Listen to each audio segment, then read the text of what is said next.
Welcome back, everyone, to another deep dive. And today we're traveling back to ancient China, a time of emperors, dynasties, and oh yeah, a fair bit of intrigue when it came to who held the power. It's a period bursting with stories, wouldn't you say? And I think that's what makes it so captivating, right? Because it's not just about names and dates in a dusty old textbook. Oh, absolutely not. It's about power struggles, larger-than-life characters, and yeah, a good dose of those dramatic, almost unbelievable stories that make history come alive. And the tale of how the Zhou Dynasty rose to prominence, well, let's just say it's got all of that and then some.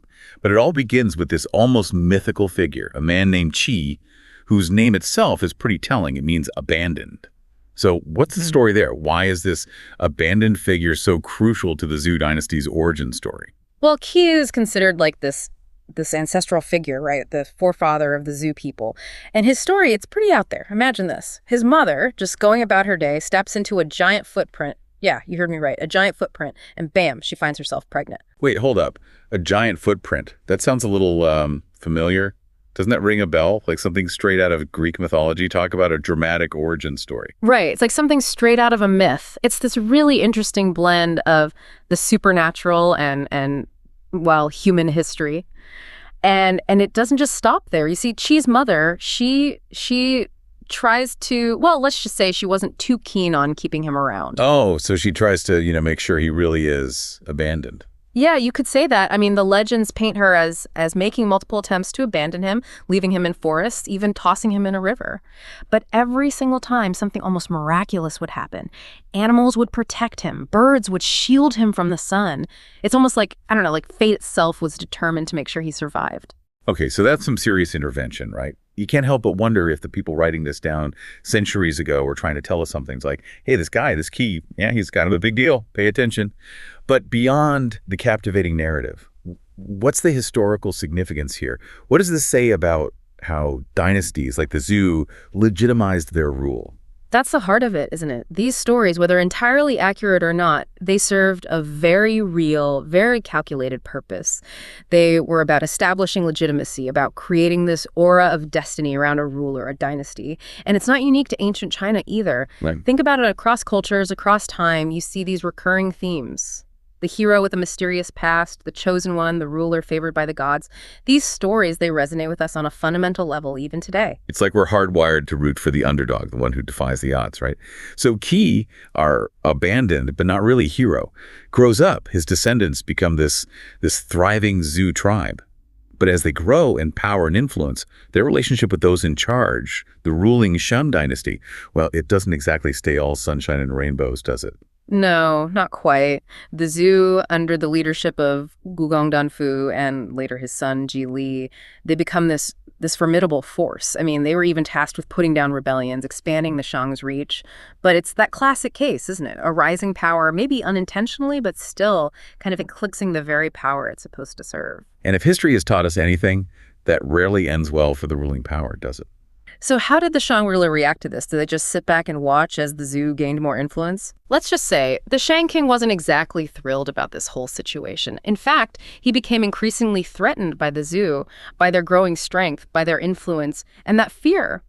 It ultimately led him to make a decision that would change the course of history.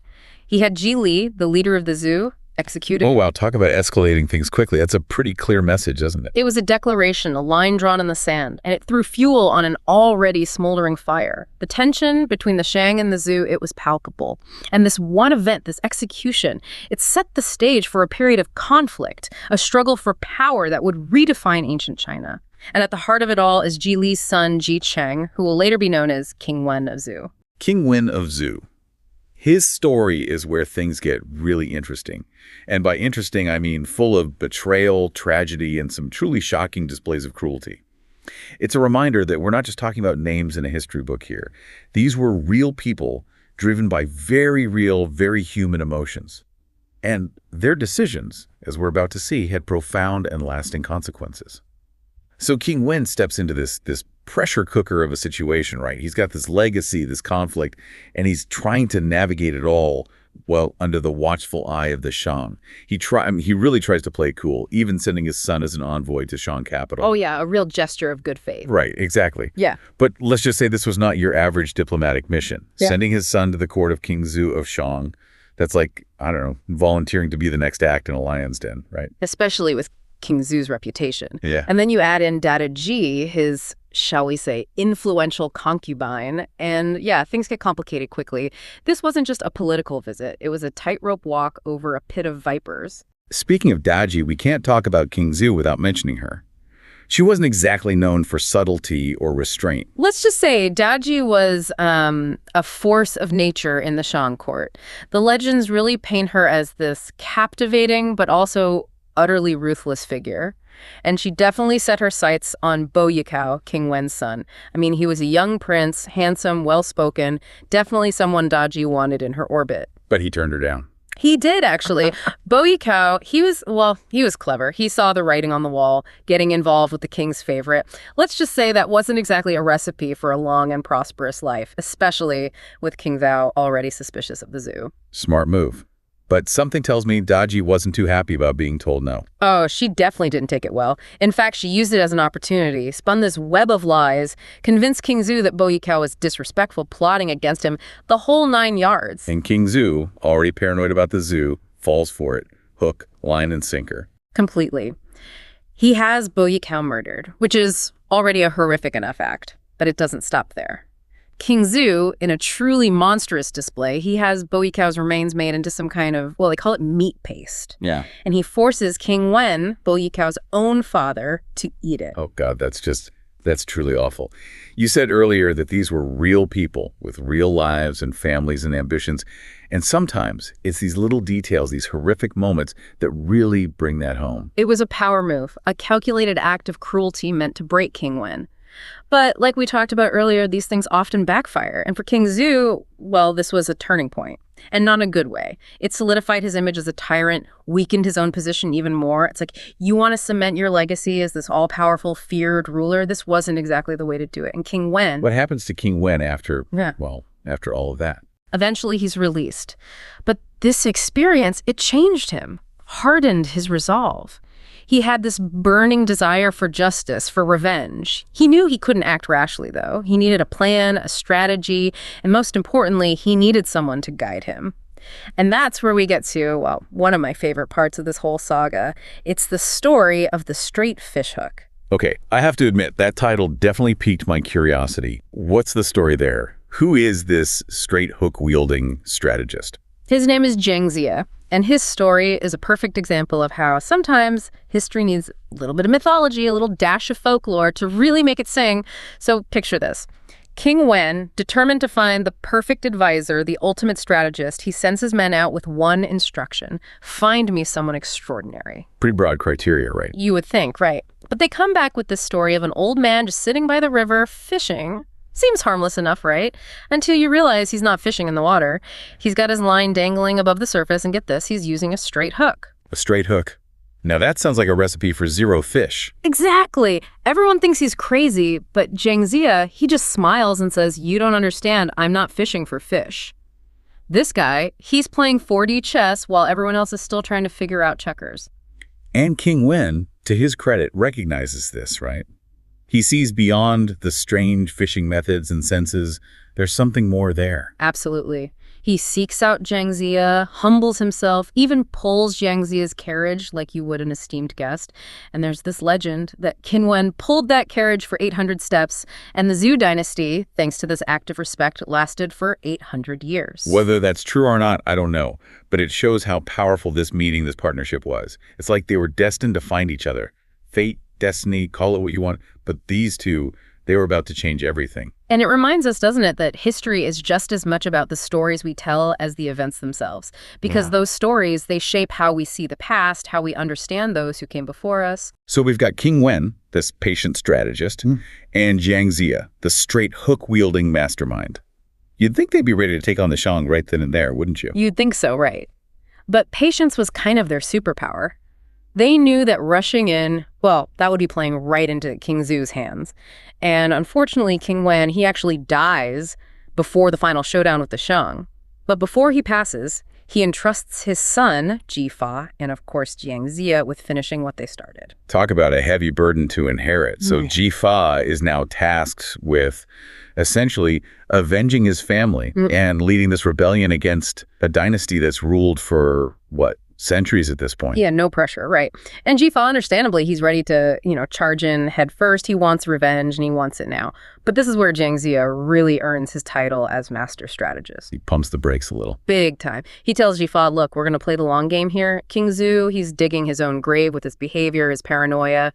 We just need to let him keep digging, weaken himself from the inside. And this is where that whole inspection of troops at Mengjin thing comes into play, right? I've always found that part fascinating. It's peak psychological warfare. Imagine this. The Zhou army, this massive force, they start marching east towards the Shang. And along the way, any kind of resistance, any little uprisings, they just poof, gone.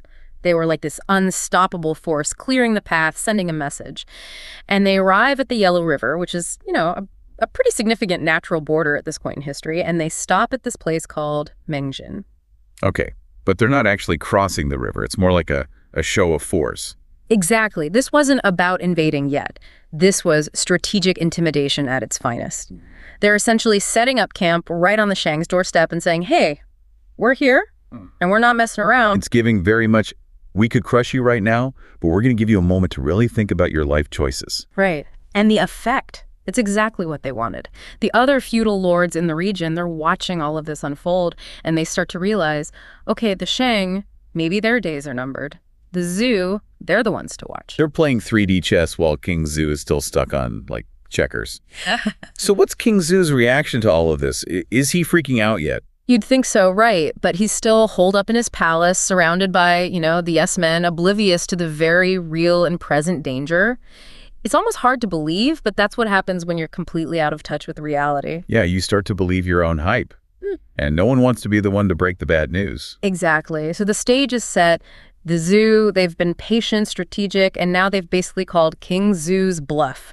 And this all culminates in 1046 BC at the Battle of Muye. The final showdown. Yep. King Zhou, realizing a little too late that things are going south, scrambles to gather his forces. He ends up with this massive army, but here's the thing. A huge chunk of it is made up of slaves. Strategically speaking, not the best move. You're telling me. These people have zero loyalty to him, no reason to fight and die for a king who sees them as expendable. And surprise, surprise, it backfires spectacularly. As soon as the fighting starts, huge numbers of King Zhou's army they desert. Some even switch sides and join the Zhou. Wow.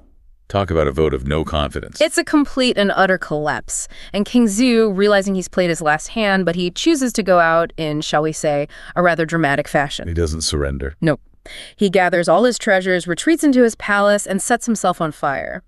The Shang Dynasty, this once mighty power that had ruled for centuries, ends not with a bang, but with, a self-inflicted inferno. Wow, what a story. It's like Game of Thrones Ancient China edition. But seriously, there are so many twists and turns, betrayals, triumphs. And, beyond all the drama, the intrigue, it really highlights how dynasties rise and fall. The Zhou, they were smart, patient, they built alliances, exploited their enemies' weaknesses, and in the end, they were the ones left standing. They understood that true power isn't just about brute force. It's about strategy, patience, and sometimes just a little bit of luck. And a well-placed straight hook, apparently. Well, folks, there you have it. The rise of the Zhou Dynasty, a tale of ambition, betrayal, and some pretty epic battles. Oh. But as always, we'd like to leave you with something to think about. We've heard the Zhou's side of the story. The victors, as they say, get to write the history books. But what about the Shang? What stories did they tell? What perspectives on this tumultuous period are lost to us now? It's something to ponder. Until next time, keep exploring.